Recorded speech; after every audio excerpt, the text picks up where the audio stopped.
Movie शुरू होती है तो हम चार दोस्तों को देखते हैं जो कि एक रेस्टोरेंट में बैठे होते हैं। उनके ग्रुप में 3 लड़की और एक लड़की थी और उनमें से एक लड़के का नाम माइक था। ये लोग आपस में बातें कर रहे होते हैं कि हैलोवीन आने वाला है तो क्यों ना हम लोगों को टॉर्चर करें। माइक कहता है कि हमेशा की तरह मैं तो जेकब को बुली करूंगा, उसे टॉर्चर करूंगा। इनफैक्ट जेकब एक इनोसेंट सा लड़का था जिसे हर साल माइक तंग किया करता था।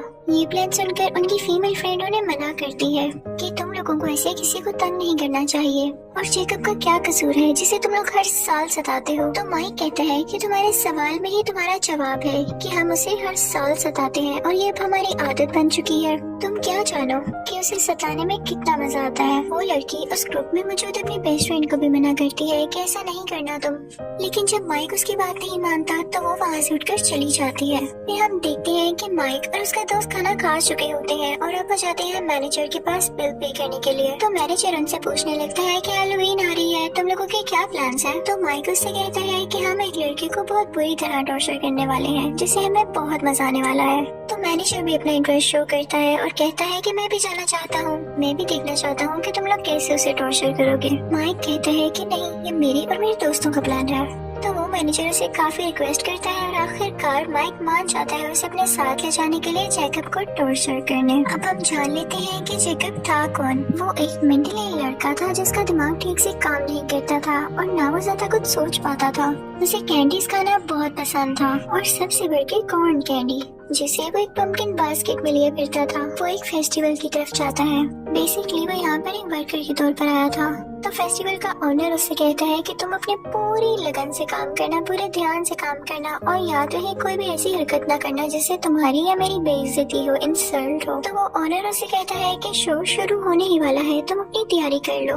लेकिन जेकब जैसे ही बाहर आता है उसके सामने माइक और उसके वही लोग खड़े होते हैं जो कि उसे तंग करने लगते हैं। लेकिन जेकब ये सब बर्दाश्त करके तंग आ चुका था। वो खुद के डिफेंस में माइक को धक्का दे देता है ताकि वो उसे कुछ न कहे। लेकिन माइक को और ज्यादा गुस्सा आ जाता है और वो उसे बहुत मारने लगता है। उसके साथी भी उसे मार रहे थे जिसकी वजह से जेकब वहीं पर मर जाता है। ये सब कुछ होता हुआ माइक की फीमेल फ्रेंड भी देख लेती है क्योंकि वो वहाँ पर छुप के खड़ी हुई थी। उसके दिल को कुछ होने लगता है कि ये लोग कैसे किसी की जान ले सकते हैं। ये हम देखते हैं कि माइक और उसके दोस्त जब घर जाते हैं तो उन्हें इस बात का कोई रिग्रेट नहीं होता कि हमने किसी की जान ले ली, बल्कि वो कहते हैं कि जेकब की गलती थी।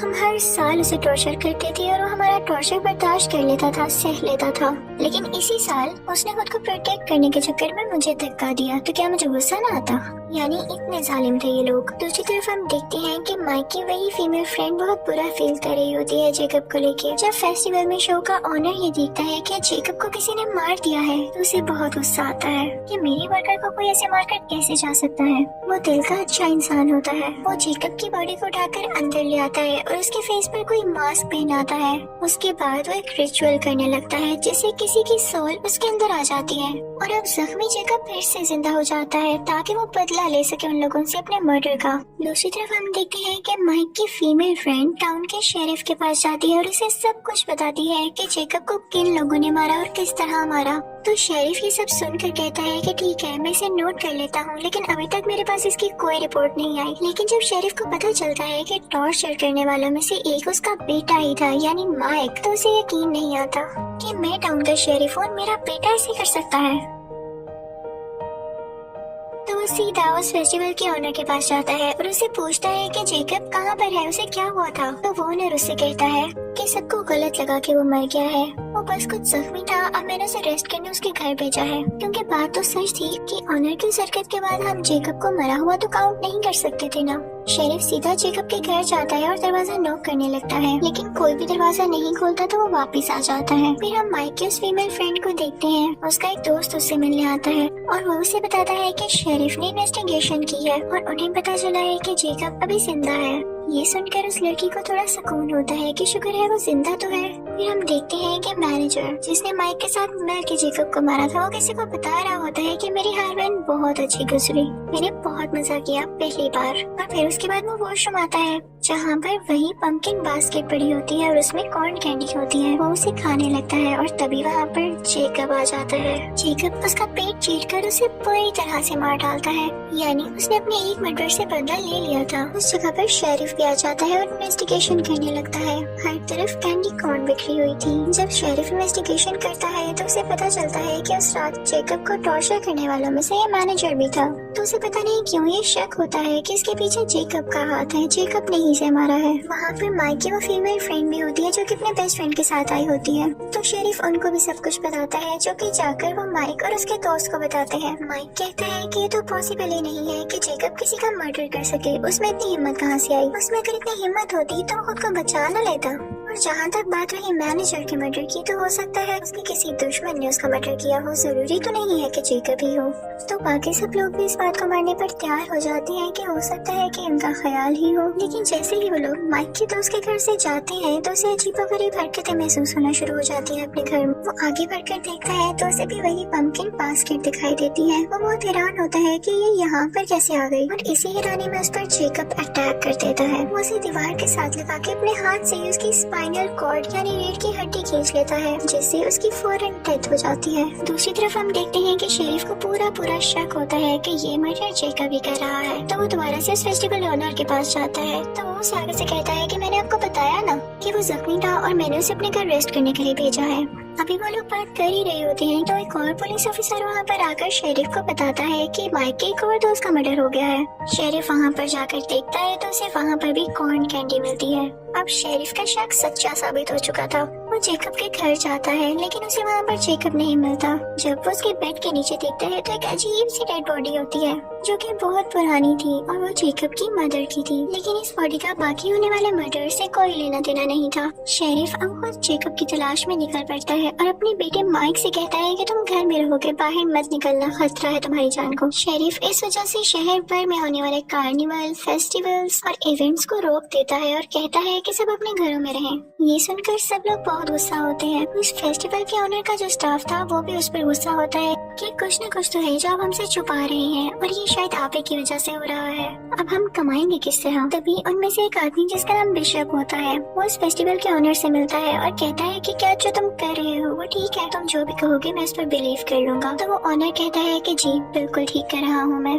हम जैसे लोग, हम जैसे छोटे लोग हमेशा टॉर्चर होते आए हैं और माइक जैसे बड़े लोग हमें टॉर्चर करते आए हैं। ये उनकी आदत बन चुकी है दूसरों को सताना और उनका दिल दुखाना। असल में माइक और उसके साथियों ने ही जेकब को मारा है। मैंने बस उसे जिंदा किया कि वो अपने मर्डर का बदला ले सके। तो आप मुझे बताएं क्या ये गलत बात है?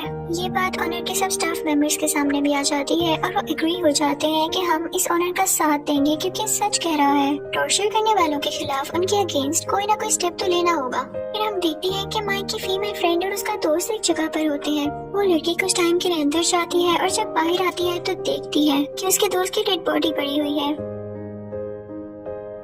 उसे समझ नहीं आता कि क्या हो गया और इसी दौरान जेकब उसके पीछे आता है और उसकी जुबान बाहर खींच देता है, जिसकी वजह से वो भी मर जाती है उसी टाइम। शेरिफ भी उसी जगह पर आता है जहाँ पर वो फीमेल फ्रेंड और उसका दोस्त था, ये चेक करने के लिए कि क्या वो लोग ठीक है।